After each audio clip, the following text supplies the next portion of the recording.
Hello everyone, কেমন আছো সবাই? আশা করি সবাই ভালো আছো। আমিও খুব ভালো আছি, রাশিও খুব ভালো আছে। তো এটা হচ্ছে বিপত্তারিণী পুজোর দিনের ভিডিওটা এডিট করার কারণে আমি ছাড়তে পারছিলাম না, কারণ বাড়ি আসার পর তো এখানে যাওয়া হচ্ছে, ওখানে যাওয়া হচ্ছে, আর ভিডিওটা এডিটই করা হচ্ছিল না, তাই এত দেরি হয়ে গেল। এই যে দেখো, পুজোর দিন সকালে কিন্তু আমি সকাল সকাল রান্নাঘরে চলে এসেছি রান্না করতে, কারণ হচ্ছে মা পুজোর ঘরে ঢুকে গিয়েছে অলরেডি। আমি ঘুম থেকে উঠে দেখি মার পুজোর ঘরে মোটামুটি কাজ রেডি করা শেষ। তো আমি ভাবলাম যে রান্নাটা করে নিই তাহলে। আর এখন আমি বানাবো হচ্ছে সয়াবিন। সকালে আমি ভাত রান্না করা হয়ে গেছে সকালেই, তো এখন শুধু সয়াবিনটা বানালেই হয়ে যাবে। আর এখানে দেখো, রাশি কিন্তু সকাল থেকে আজকে ওর মামার সাথেই খেলতেছে। ওর মামা খালি বাবুস ফুলা ফুলা দিচ্ছে আর ও খেলতেছে কি সুন্দরভাবে, দেখো। আর এখানে কিন্তু আমার মশলাটা কষানো হয়ে গেছে, এখন আমি আলুগুলো দিয়ে দিলাম।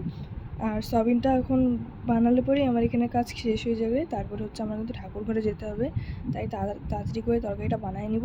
যেহেতু ঘরে পূজা হচ্ছে, তাই মা আর আমি তো এমনিতেই উপাস রয়েছি, আর শুধু খাওয়ার মধ্যে শুধু বাবা আর দাদাই আছে, তাই শুধু এই তরকারিটা বানালেই আমার হয়ে যাবে।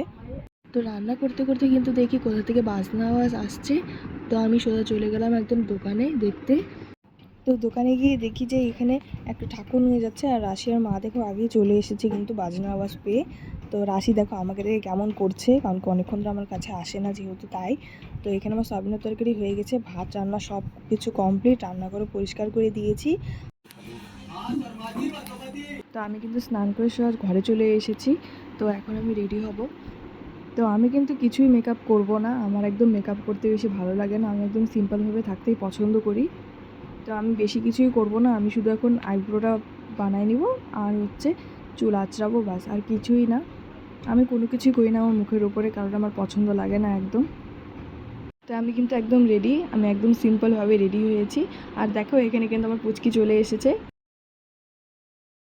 ঠাকুর ঘরে গিয়ে কিন্তু সবার আগে মালা গাঁথতে বসে গেলাম, কারণ কি মা বললো যে সবার আগে মালাটা গাঁথ। তো তারপরে চলে গেলাম হচ্ছে পুরি বানাতে। আর এখানে দেখো পুচকি খালি বারবার করে আসছে, আটার দলা নিচ্ছে, কারণ কি ও যখনই রুটি বা কোনো কিছু যখনই দেখে আটা মাখা হয়েছে, তখনই ও আটাটা নিতে সবার আগে চলে আসে। আর বারবার খালি বেলনিটা নিয়ে নিচ্ছিল, কোনো মতেই বেলনিটা দিচ্ছিল না, একদম খুব চাতাচ্ছিল বেলনিটা নিলে হাতে থেকে।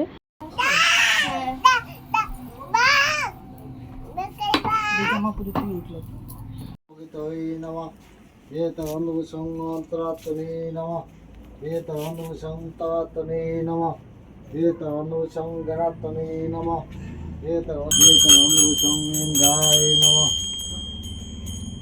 एतत्पुष्पंगाय नमः एतवन्धंगाय नमः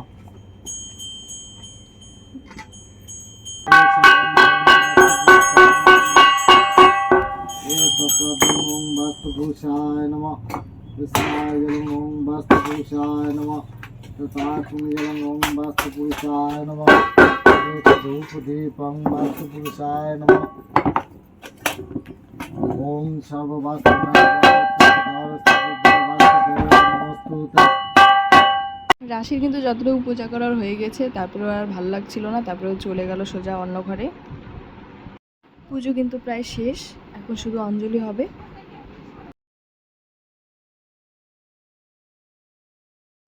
রাশি প্রসাদ খাচ্ছ? রাশি, রাশি, তুমি প্রসাদ খাচ্ছ? খাও। এটা না, এটা খাও, এটা খাও। প্রণাম করছো আগে, ঠাকুরকে নমো দিছো? হ্যাঁ, রাশি নমো দিছো? এটা কি আনারস? আনারস খাচ্ছ? খাও খাও খাও। পুজো শেষ হয়ে গেছে, এখন রাত্রেবেলা মাকে বললাম একটু খিচুড়ি করো, কারণ কি পুজোর প্রসাদে খিচুড়ি করা হয়নি, তো আমি বললাম খুব খিচুড়ি খেতে ইচ্ছে করছে, তো খিচুড়ি বানাও। তো আজকে এই পর্যন্ত। ভিডিওটা যদি ভালো লাগে তাহলে অবশ্যই লাইক কমেন্ট করে দিও আর আমাকে ফলো করে দিও। দেখা হচ্ছে নেক্সট ভিডিও।